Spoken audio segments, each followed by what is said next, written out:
Southampton is a city of fantastic assets and rich heritage, which has been a port since the Roman times. We're a city that wants to work to make sure that we are greener, fairer and healthier in everything that we do. Over the last 50 years, the car has been the most primary form of transport in Southampton, and all our transport policies has been geared around making it easier to get about and to park your vehicle. We think it's time to redress that balance. We can't be a greener city if we continue to rely on private car use. We're investing in 11 kilometres of cycle pop-ups during this crisis so that people can try getting about the city in a new way.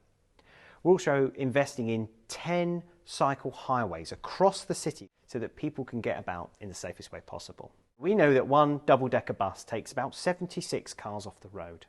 So we're looking at a range of different bus prioritisation methods to make the bus the quickest form of transport in the city. We're also looking at park and ride services on the east and the west of Southampton so that people can leave their cars at the borders of the city and travel in a more sustainable way. We also need to consider our approaches around behaviour change. So that requires us to go into schools and teach our youngest citizens about the dangers of climate change and the impact of air pollution. They're becoming some of our biggest advocates for change. It's also about giving people the confidence around using their bike.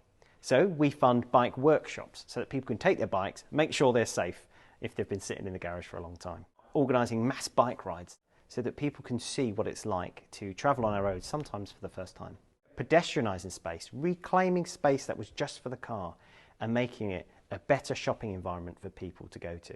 School streets, so the areas outside of schools, and closing them off for pick up and drop off, so that children can walk to school, scoot to school, without worrying about crossing the road because of cars. There are some big changes that we need to do as a city in Southampton, but also for you in Brighton. It's going to require bold action and it's going to require a lot of commitment. Even the most committed environmentalist can wobble when they see something outside their own road changing. So we've got to stay the course together.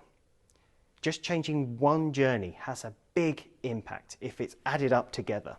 We've seen that during the lockdown. We've seen what that community response can be. So I would urge you all to be bold, stay the course, and make sure that you're addressing climate breakdown in your city.